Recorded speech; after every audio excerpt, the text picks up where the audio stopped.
Hello everyone, I am Vaibhavi and welcome back to our new session. So आज से हम एक प्लेलिस्ट स्टार्ट कर रहे हैं। प्लेलिस्ट का नाम है रैग प्लेलिस्ट। तो आपको टाइटल दिख रहा है, why AI fails in real life and how rag helps. तो एआई का हम यूज डेली लाइफ में करते हैं, लेकिन एआई को रैग कैसे हेल्प करता है इसके बारे में हमको इन डेप्थ में डिटेल लर्न करना है। तो इस प्लेलिस्ट के अंदर हम बेसिक्स टू एडवांस तक रैग के बारे में लर्न करेंगे एंड उसके साथ साथ सारी चीजें प्रैक्टिकली चीजें हम क्या करेंगे इसके अंदर इंप्लीमेंट करेंगे। सो रियल लाइफ में हम क्या करते हैं, एआई का यूज करते हैं। जैसे आप डेली रियल लाइफ में चार्ट जीपीटी का यूज करते होंगे, डिफरेंट एआई के टूल्स, चार्ट बोर्ड्स, ऐसे आप क्या करते होंगे, एआई का यूज करते होंगे। तो एआई आपको स्मार्ट लगता होगा कि जो क्वेश्चन हमने एआई को पूछा है वो उसका आंसर देता है। लेकिन आपको ये पता है क्या कि एआई को जब हम कोई क्वेश्चन पूछते हैं तो एआई मेमोरी बेस्ड क्या करता है, हमको आंसर्स प्रोवाइड करता है। तो जब मैं मेमोरी बेस्ड बोल रही हूँ, तो क्या जो डेटा उसको पता है, जिस उसके पास जितनी मेमोरी है, उसको जितना ट्रेन किया है, उसके हिसाब से वो क्या करता है, हमको आंसर्स प्रोवाइड करता है। सो जितना हमने एआई को, फॉर एग्जांपल हम एआई का कोई एक मॉडल यूज कर रहे हैं एंड उस मॉडल को पर्टिकुलरली हमने जितना ट्रेन किया है, उतना ट्रेन किया हिसाब से वो क्या करेगा, हमको आंसर दे देगा। तो फॉर एग्जांपल कोई एक मॉडल है एंड उस मॉडल को मैंने ट्रेन किया है, तो जब मैंने उसको ट्रेन किया है तो जितना मैंने ट्रेन किया उसके हिसाब से वो आंसर मुझे प्रोवाइड करेगा। बट कुछ दिनों के बाद जो जिस मॉडल को मैंने ट्रेन किया है, कोई उसके रूल्स चेंज हो गए, डॉक्यूमेंटेशन चेंज हो गए, जैसे पॉलिसीज चेंज हो गई, तो एआई को ये कैसे पता चलेगा कि अभी कुछ डेटा चेंज हो गया है। तो ये एआई को ये नहीं पता चलेगा। तो एआई क्या करेगा, पुराना टाइम मैंने जितना भी उसको ट्रेन किया था उसके हिसाब से ही मुझे आंसर देगा। जो नई चीजें चेंज हो गई, नए डॉक्यूमेंट जो चेंज हो गए, उसके हिसाब से वो मुझे आंसर नहीं देगा।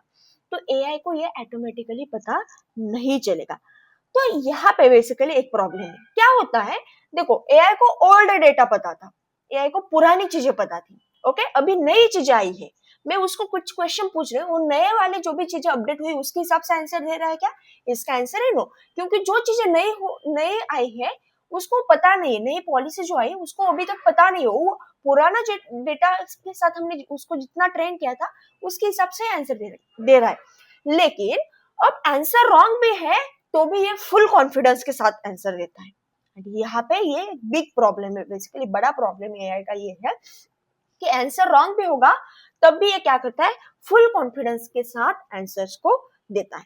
अब मैं एक एग्जांपल आपको बता देती हूँ। सोचो कि अब देखो कोई स्टूडेंट है, ओके, एंड स्टूडेंट ने क्या किया है कि बेसिकली उसके पास एक बुक है एंड उसको एग्जाम है, तो उसने उस बुक के अंदर जितना भी बेसिकली स्टडी है वो पूरा स्टडी किया एंड एग्जाम के लिए आ गया।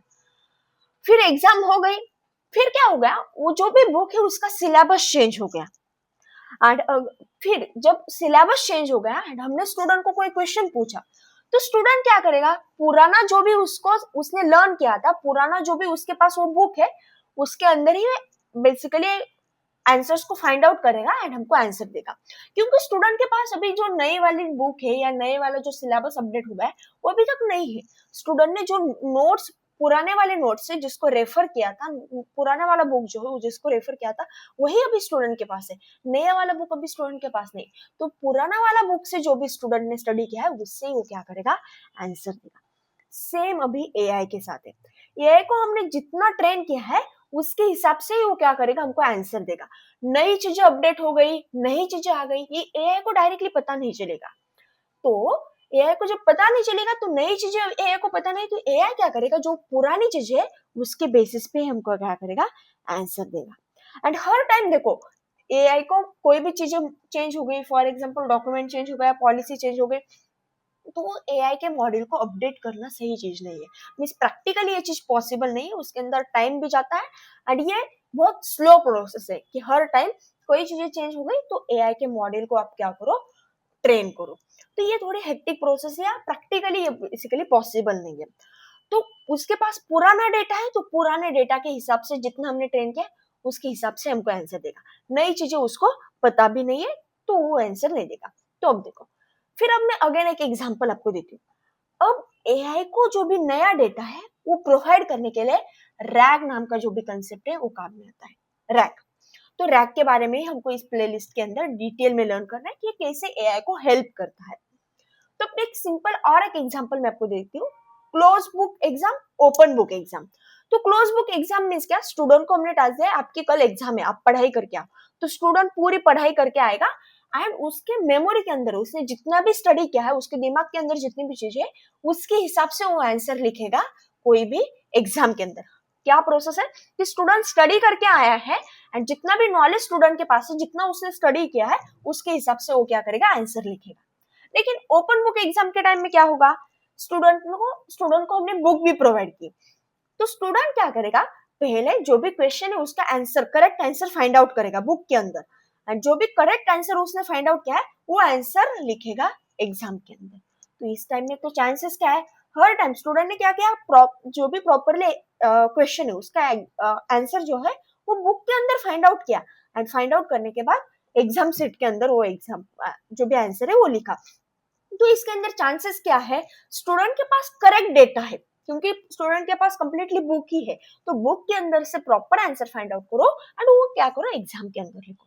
वैसे अभी एआई के साथ है, तो एआई देखो बेसिकली एआई को आपने ट्रेन किया है, तो जितना डेटा आपने एआई को ट्रेन किया वो क्या करेगा, या एआई के पास जितनी मेमोरी है, जितना ट्रेन किया हुआ डेटा है, उससे एआई क्या करेगा, नॉर्मल एआई जो है बेसिकली आंसर देगा।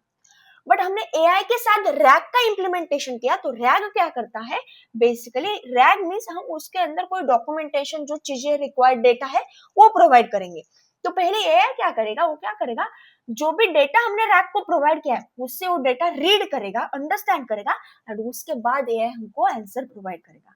तो हमने रैग को डेटा प्रोवाइड किया है, तो पहले एआई क्या करेगा, उससे उस डेटा को, पर्टिकुलर जो चीजें हमने पूछी है उसका आंसर फाइंड आउट करेगा, एंड उसके बाद देखो वो क्या करेगा, हमको आंसर देगा। तो इस टाइम में क्या होगा कि जो भी आंसर दे रहा है वो 99% चांसेस ये है कि आंसर्स करेक्ट रहेंगे। Means RAG allow AI to read a document first then answer, कि पहले आप डॉक्यूमेंटेशन को रीड करो एंड उस डॉक्यूमेंटेशन से आप क्या करो, आंसर जो है वो यूजर को प्रोवाइड करो।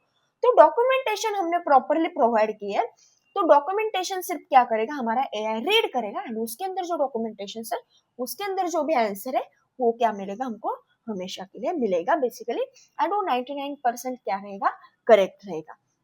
अब देखो व्हाई रैग इज इम्पोर्टेंट, तो सबसे पहले यूज लेटेस्ट डॉक्यूमेंट, क्योंकि हमने रैग को क्या किया है, जो भी लेटेस्ट हमारे पॉलिसीज है, करंट जो भी रूल्स है या लेटेस्ट डॉक्यूमेंट जो है वो हमने रैग को प्रोवाइड किए।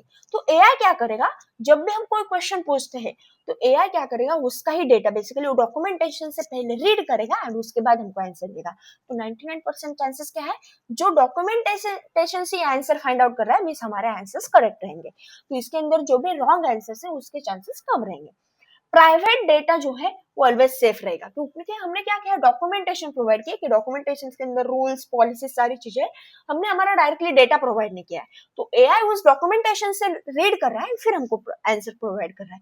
तो जो प्राइवेट डेटा है वो भी सेफ रहेगा एंड आंसर भी वेरीफाइड रहेंगे, क्योंकि जो डॉक्यूमेंट्स हमने, जो डेटा हमने प्रोवाइड किया है उससे ही वो हमको आंसर दे रहा है, तो फिर हमारा जो डेटा है, जो आंसर है वो भी क्या रहेंगे, वेरीफाइड रहेंगे। बट देखो rag does not make AI perfect, rag only helps AI read.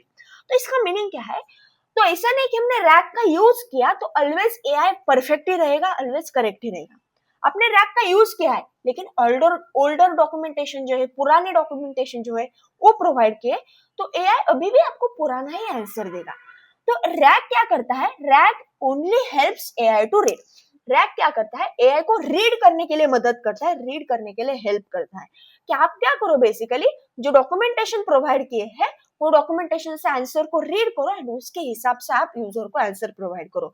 तो आपको डॉक्यूमेंटेशन चेंज करना पड़ेगा, जो भी आपके डॉक्यूमेंटेशन पॉलिसीज रहेंगे वो आपको अपडेटेड प्रोवाइड करेंगे, करना पड़ेंगे। आपने ओल्डर वन किया तो एआई उससे ही रीड करेगा, आपको आंसर देगा। आपने अपडेटेड डॉक्यूमेंटेशन रैग को प्रोवाइड किए तो एआई क्या करेगा, बेसिकली अपडेटेड डॉक्यूमेंटेशन रीड करेगा एंड आपको जो भी आंसर है वो करेक्ट ही प्रोवाइड करेगा। आई होप आपको एटलीस्ट ये समझ में आया है कि एआई कैसे वर्क करता है, पुरानी डेटा या कहाँ से आंसर देता है, ये बेसिक लेवल पे समझ में आया है। एंड एआई कैसे हेल्प करता है बेसिकली ये आपको समझ में आया है। तो हम नेक्स्ट बेसिकली सेकंड क्लास से क्या करते हैं, इस प्लेलिस्ट का सेकंड जो भी सेशन रहेगा उससे हम क्या करते हैं, actual what is rag, rag के बारे में लर्न करना स्टार्ट करते हैं। तो हम अगेन इस प्लेलिस्ट के अंदर बेसिक्स टू एडवांस तक लर्न करेंगे कि जो स्टूडेंट को एआई के बारे में कुछ भी पता नहीं है या फर्स्ट लेक्चर है कि जो एआई का देख रहा है, एआई के बारे में लर्न करना, बेसिकली उसको एआई के बारे में लर्न करना है, तो ये प्लेलिस्ट उसके लिए सही रहेगी। हम बेसिक्स टू एडवांस तक लर्न करेंगे एंड प्रैक्टिकली इसके अंदर सारी चीजें रहेंगी। तो ठीक है गाइस, मिलते हैं हमारे सेकंड सेशन के अंदर। Bye bye.